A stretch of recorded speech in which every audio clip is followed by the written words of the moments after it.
Hello everyone. Summary of the poem The Tale of Melon City. It is a narrative poem about how a melon, following a custom, was chosen to become the king of a state. The poem begins with the description of a just and peace loving king ruling an ancient state. Once, the king planned to construct an ark spanning the main thoroughfare. The purpose of the ark was to improve the onlookers morally and provide aesthetic joy to them. The plan of the king was executed immediately. One day, the king was passing by the side of a thoroughfare. The ark was constructed very low so that king's crown struck against it and fell off. Immediately, the king responded negatively. He became angry. He felt dishonored and he decided to hang the chief of the builders, holding him responsible. Necessary arrangements were made for the hanging. The chief of builders, in his defense, shifted the responsibility to the laborers. And on hearing so, the king adjourned the proceeding for a moment and then decided to have all the laborers hanged. But according to laborers, it all happened due to faulty size of the bricks. And so the king summoned the mason. They, in their turn, put the blame on the architect. The king decreed to hang the architect. Again, the architect reminded the king that he had made certain amendments to the plan when they were shown for his approval.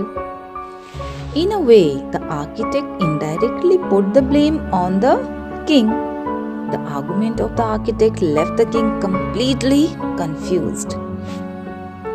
Considering the matter to be intricate, the king sought the advice of a wise man and he ordered to bring to him the wisest man in the country. The king's men found and brought the court of the king. He was so old that he could neither walk nor see. According to man, the real culprit was the ark, and it was the ark that hit the crown violently, and it fell off. So the ark was to be hanged. The ark was led to the scaffold. At the time, a counselor said that it would be a very shameful act to hang the ark that hit the king's head. Now, the king commented that someone must be hanged as it was the public demand, and the noose was set up, and it was somewhat high. Each man was measured turn by turn. Interestingly, there was one man who was tall enough to fit in the noose, and it was the king himself. So, His Majesty was hanged, means the king was hanged.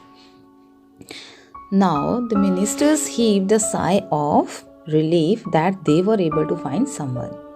Otherwise, the crowd might have risen in revolt. Now, the issue came up that who would be the king of the state, and the old custom was invoked.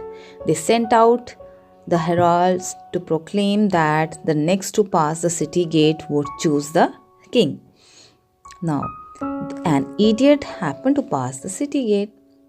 The idiot was asked who was to be the king, and the idiot uttered melon.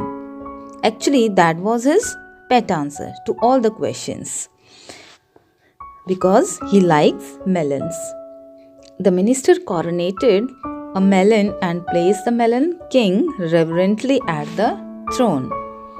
All these events took place long ago.